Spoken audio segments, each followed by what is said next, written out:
Welcome everyone to Conversation with Carolyn Murray. My name is Ayana James, and I am the Chief Consulting Officer here at STRAAD Consulting. And we've been in conversation with the senior leaders across the Canadian high performance sports system, getting their perspectives on what makes for great leadership within complex systems where culture, strategy, leadership all come together in support of high performance. So welcome, Carolyn. Why don't you start by telling us what you do, the role that you have within high performance sport? Thanks for having me. So I'm the head coach for the Paratriathlon National Team with Triathlon Canada. Okay, and where are you located today? I am based in Victoria, BC. Okay, and why have you chosen Victoria, BC? I feel like there's something there. Yeah, well, this has been the hub for triathlon, I guess, since 2000 when Simon won gold. So I moved out here as an athlete and just haven't found a reason to leave. The weather is amazing, the atmosphere, the community. So it's a great place to be if you're in sport. I love that. Well, let's just dive right in. There are great things happening with sport, and we know that you're on the road to the Olympics, less than 100 days out for para, I believe now. Um, From your perspective and where you sit, Carolyn, what are some of the top challenges that are facing, that leaders like yourself are facing on the road to Paris? I think like any games, there's a lot of things that are out of your control when it comes to the Paralympics or the Olympics. And so things that normally we get to dictate and plan and have the details laid out, those are laid out for us. So to have the details be important, but not be so rigid in having everything to be the way you want it to be. And that is a challenge because as coaches, we're attention to detail and some of those things just are out of our control. So figuring out what the priorities are is a different type of challenge because there's things that we normally can prioritize and have control over and then we can't. And so there's that piece. And then I think the second part of it is just the pressures building. The timeline, everyone's talking about this countdown, but there's still work to be done and there's still competitions that are happening now. And so just to be present in what we're doing today and focusing on that and not getting too far ahead of ourselves. Yeah, smart. Say a little bit more about the need to prioritize. How do you do that in a smart way? Well, part of it is just prioritizing time so that we are at full gas when we get into the games. So um, the athletes' plans are very particularly written so that we have recovery and we have proper training so that they're in their optimal state. I think for staff, we're not as good at doing that. And so prioritizing self care. And so that's for myself, but also for the staff. So just protecting their time and there's a lot of things we can be doing, but on a games year, we do need to narrow it down and not do everything in these last couple of months so that we do have, like I said, a full tank of gas once we get to the game so we can be at our best to support the athletes. Mhm. You work in a team environment, okay, with other coaches and of course your athletes. What are the key messages that you're giving now in order to support staying focused? I think again, it's that day to day. So not obsessing about every single session, but to be paying attention to the details of each day so that that can impact and build upon what our goal is. So right now with the athletes, we're not talking about Paris a lot. We do have some conversations, but we're particular about getting too ahead of ourselves. So we just came back from a competition, so that was the priority last week.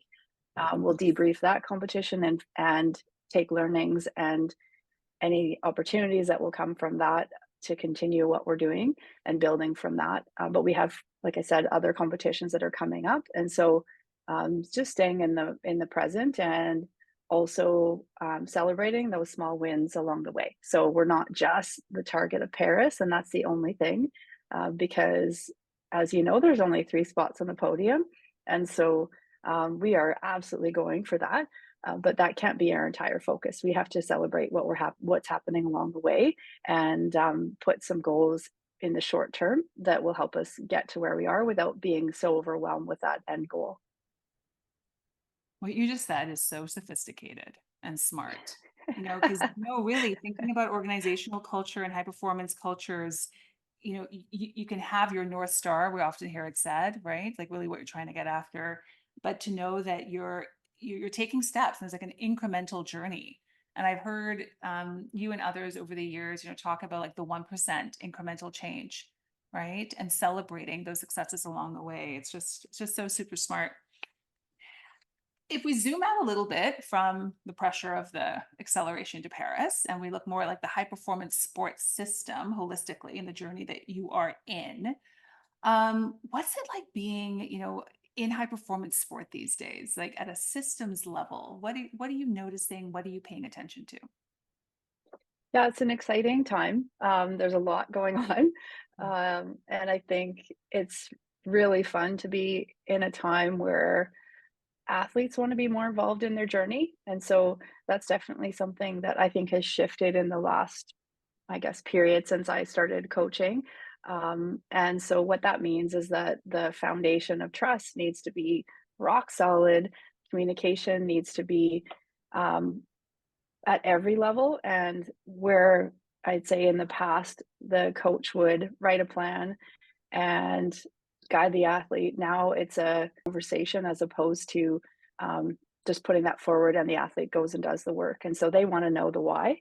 And so as a coach, you need to be able to explain the why. And they also want to be part of that journey and in taking a little bit more autonomy in what they're doing. So navigating that can sometimes be tricky, but I think it's fantastic because it is the athlete that's going out and performing. And so if they don't know why they're doing a specific workout or what the bigger picture plan is for them, then they're probably missing something.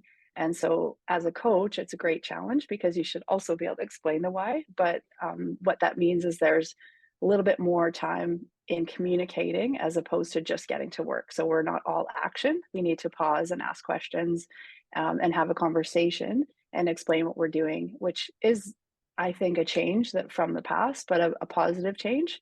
It just requires a little bit more pausing, which isn't necessarily a strength of a coach. We're just built for action. And so to pause and listen and have those conversations and communication with everybody actually to have everyone on the same page is a critical part of our success.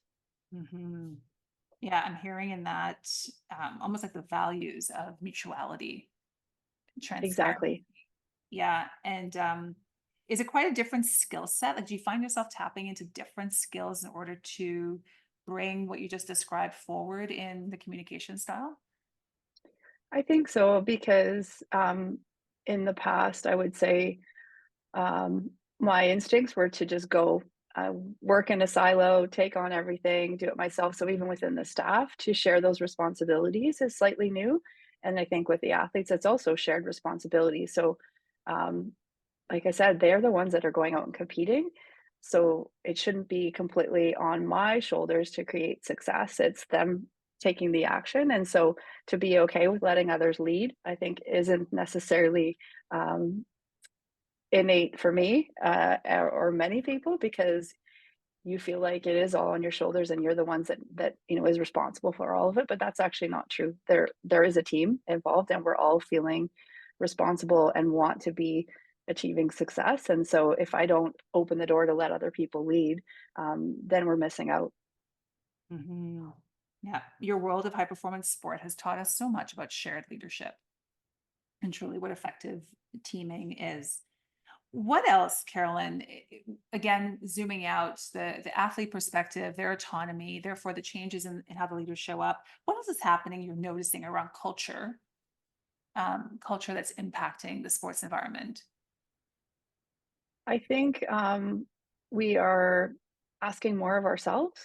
And so in doing that, we need to make sure we take care of ourselves. And so I am seeing a lot of burnout, unfortunately, in sport leaders. And so um, just taking stock in am I taking care of myself and setting an example for the people around me? Am I leaning into my peers to support them and have them support me because those people are there?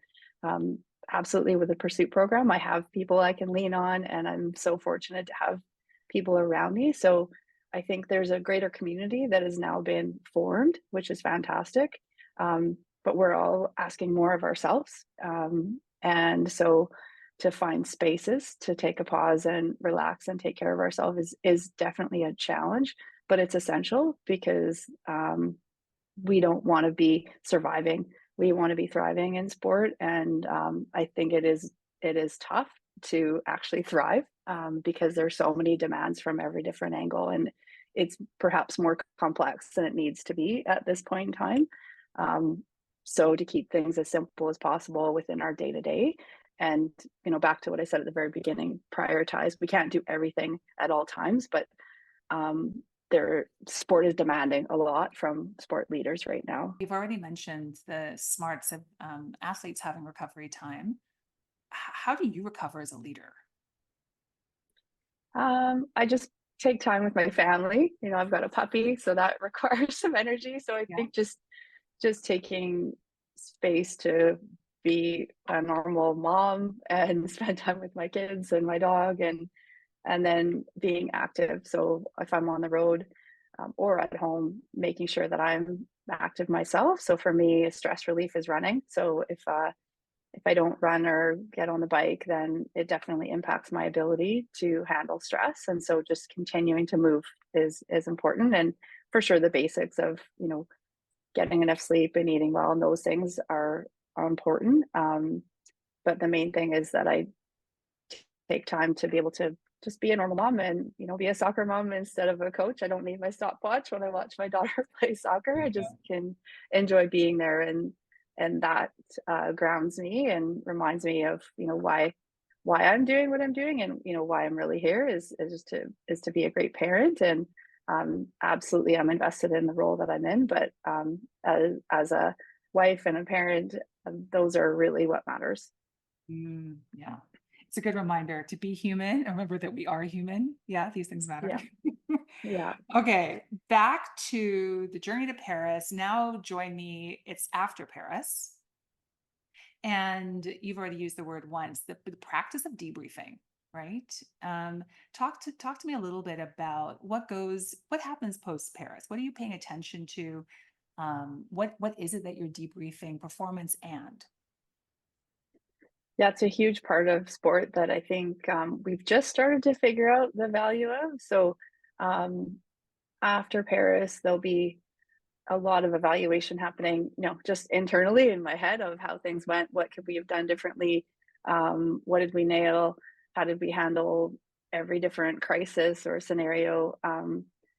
And so that's just my internal process that happens. But we do have a bit more of a formal process within the staff and with the athletes. So it's really important that everyone has a voice in how that went, the good, the bad, and the ugly. So um, I think we're pretty good at being critical of what we didn't do or what could have been better, but we don't always celebrate our successes. And every member of the team will have a success. They may not have a medal around them, but there's successes that each of them have brought to the table. So acknowledging the staff is something that I think is so important and um, undervalued, I think, in the impact of stopping and thanking the people that supported the team, because there's people that are like myself on the ground at the event and get to share the excitement of the race and be at the finish line and all that stuff. And the majority of the team's at home, maybe watching it on TV, maybe not, but they're removed from kind of the excitement, but they are still a huge part of what happens on the ground. And so making sure that we acknowledge all those people and hear from them because they have a different perspective than I do. And so I guess collecting everyone's ideas and making sure that we don't miss some learnings that we can improve on and things that we did really well that we want to make sure we keep on doing.